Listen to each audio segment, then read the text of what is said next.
But the key is, how fast can you do the uncomfortable activity of spending money, putting a percentage back in to your marketing and your administrative support?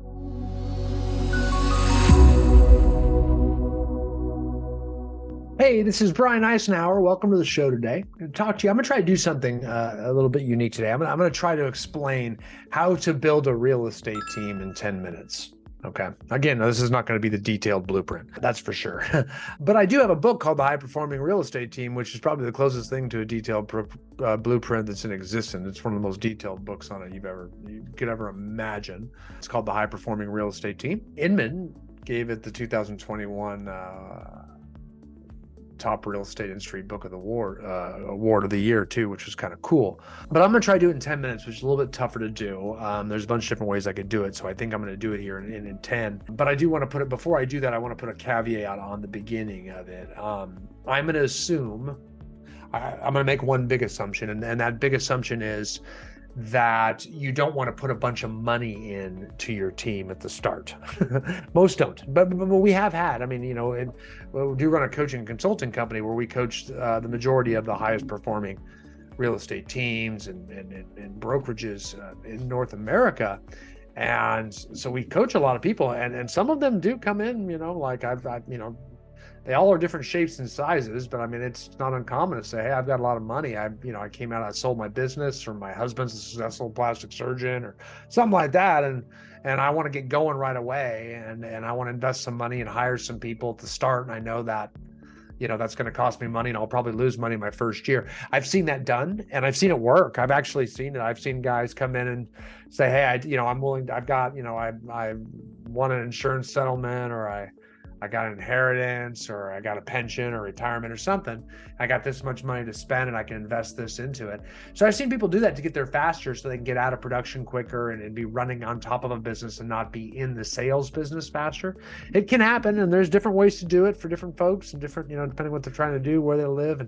And that's why I think it's real important to stress when you talk about a real estate team, man. There's so many different structures and models, and they all work, man. We coach tons of them, and they're all different animals. There's teams, there's brokerages, there's teamerages, mega teams in the middle, So there's all different types of structures of both of those. And quite frankly, as long as they're making, good net income without a ton of work on the person that owns them, then I'm okay with them, So I'm not like negative into one way, or sure, I've seen lots of ways work. I've seen a lot of ways not work too. So I'm not okay with the ones that don't work. We don't want our people doing or teaching or doing anything to do with that.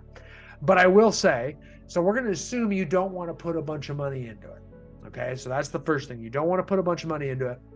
You just want to play on the house's money, which means we're going to get into this thing and we're going to make money. And then as we make money, we're going to use some of that money we make to reinvest back into the team. And so we're going to grow it. And that's what actually makes team growth slower, And then, so you see, how do some teams get there faster? Assuming they didn't put a bunch of money in, which, by the way, small teams don't. Most teams don't. Very few teams come in and just put a bunch of money in. There just aren't a lot of people that have a bunch of money that choose to go that path. But it does happen, and I've seen it happen quite a few times, but it's very much the rarity. So for the most part, I'm going to assume we all just want to play on the house's money and grow at that rate. Well, then here's the way it works. It's how fast you go. How do you build there? How do some grow faster than others? How do I build it? How do I structure it? Well, here's the problem. Here's why it's not easy, because it is easy. The steps are super easy. I'm going to tell you how to do it. The problem is there are two things that are hard.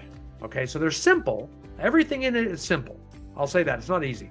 It's simple. It's very easy to understand and follow, but it's not easy to do. So building a real estate team is simple, but it's not easy because there's two uncomfortable things that you need to be able to do.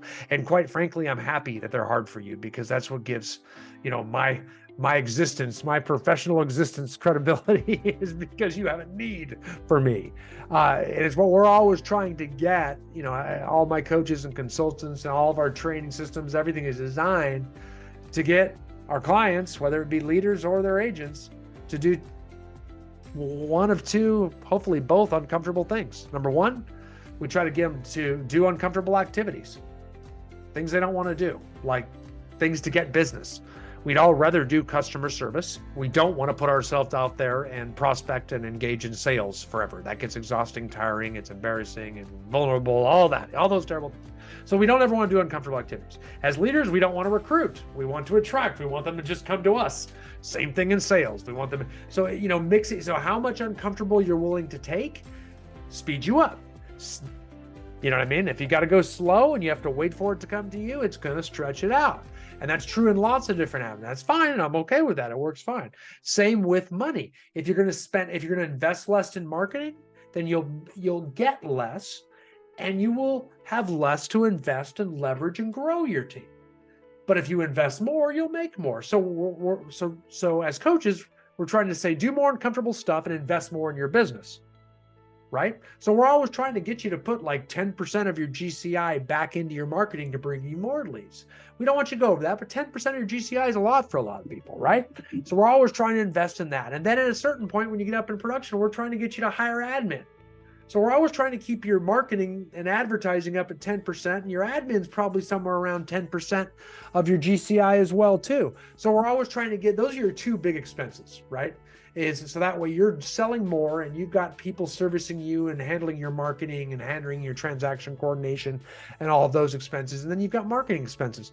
But to keep going, we do need to keep investing in that business. So, a coach or consultant helps you do that, tells you how much, right?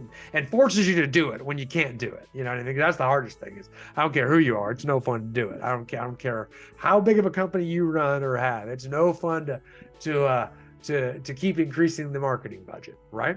So that's kind of the idea there. So you got to stay focused on growth. So I don't care who you are. Some people will grow faster than others. So it's how quickly will you do the uncomfortable activities and how will you spend money each time. And that's true each step. I mean, as a solo agent, you move up and you generate a lot of business, you get to 30, 40, 50 transactions. You can't do any more yourself. So you got to start hiring people and personnel.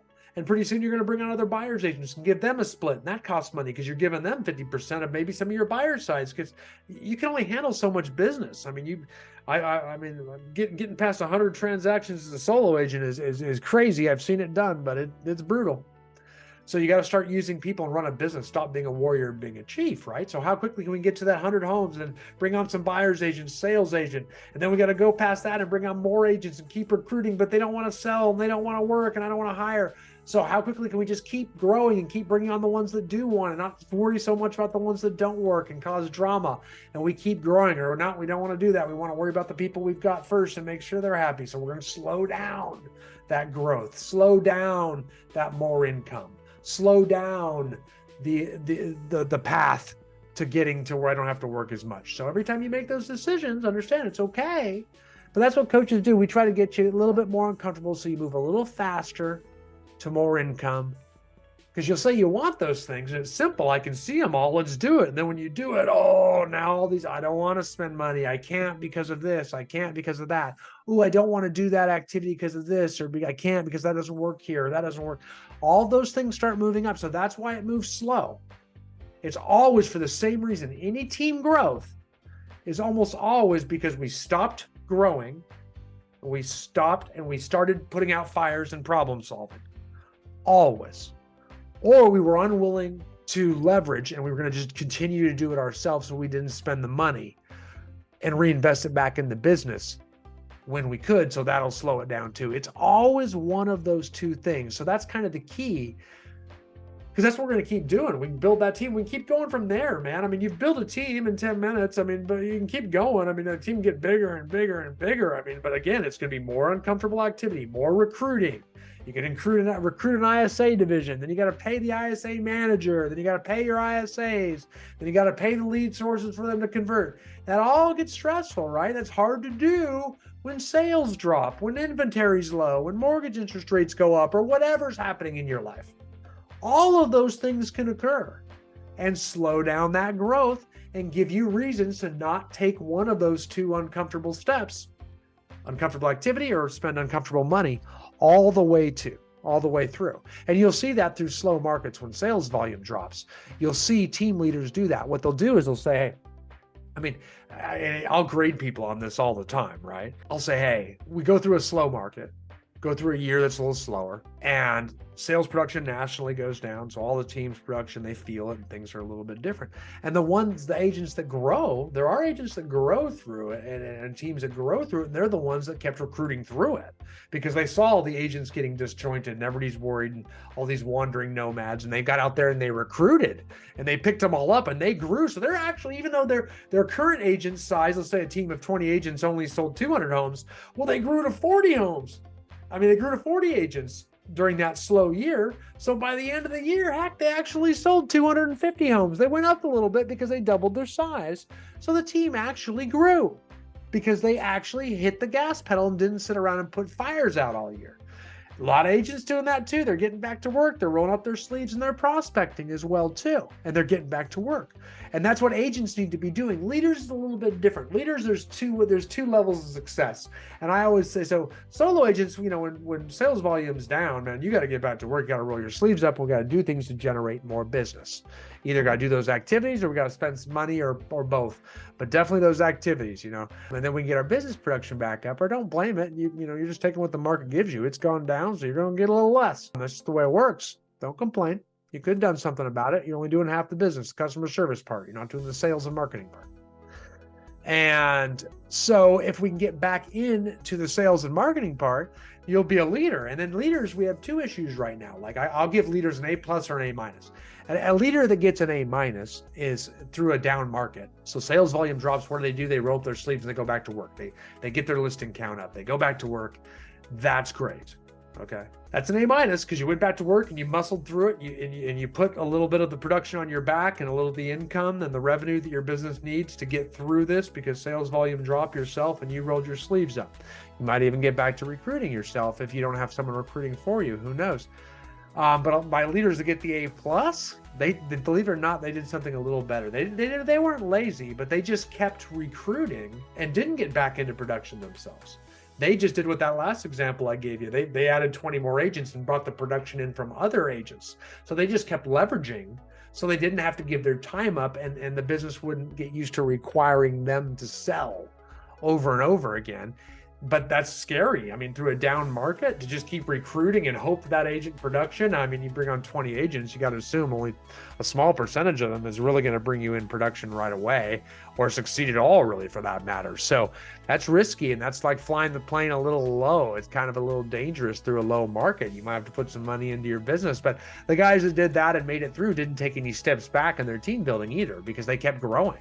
So now they're much further than their goals. The people that actually didn't grow, that stayed the same size and rolled up their sleeves and got the A- because they went back to work themselves, now they have got to still come back and start growing that team again, or build a team back up that they disintegrated, which is hard to do, and you just kind of give up on that. The other team, they're on their way, man. They're good. That team's producing itself. That agent that got out of production or got at least somewhat out of production doesn't, is out. They made it through a bad market. Tested. The thing runs itself. So that's powerful. It's scary. And it's like, eureka, I struck oil, but oh my gosh, it's scary to get there. So you got to, that's where coaching helps. And we kind of run you through those. But we had a lot of miracles occur when in down markets that way, where you see things happen and businesses run themselves. It's something I've had the privilege of doing as a business owner many a times with many of my businesses. And a lot of our clients get to do, and it's kind of the silver lining, in a down market. Like, wow, but it held it together. If it can make it in this market, it's gonna be a lot of profit in the up markets, that kind of thing. So it's fun and it's a way to look at it. So when you build a real estate team, understand it depends on you. We're gonna keep spending money on marketing and admin, and we're gonna give more of our commission away to other agents, and then we're just gonna keep adding. But the key is, how fast can you do the uncomfortable activity of spending money, putting a percentage back in to your marketing and your administrative support, and putting a percentage back into your business and investing in your business to move forward too, and then doing some uncomfortable stuff, making some crazy hires, letting go of business, hiring other managers, hiring other agents, letting go of buyers, letting go of sellers, all of that scary stuff. That's uncomfortable activity too. It's not just lead generation. So how fast can you do it? Depends how fast you grow your team. I did get it to you in 10 minutes. I just tend to talk a little bit longer after that. So I hope you appreciated it, and we'll see you guys on the next show. Thanks again.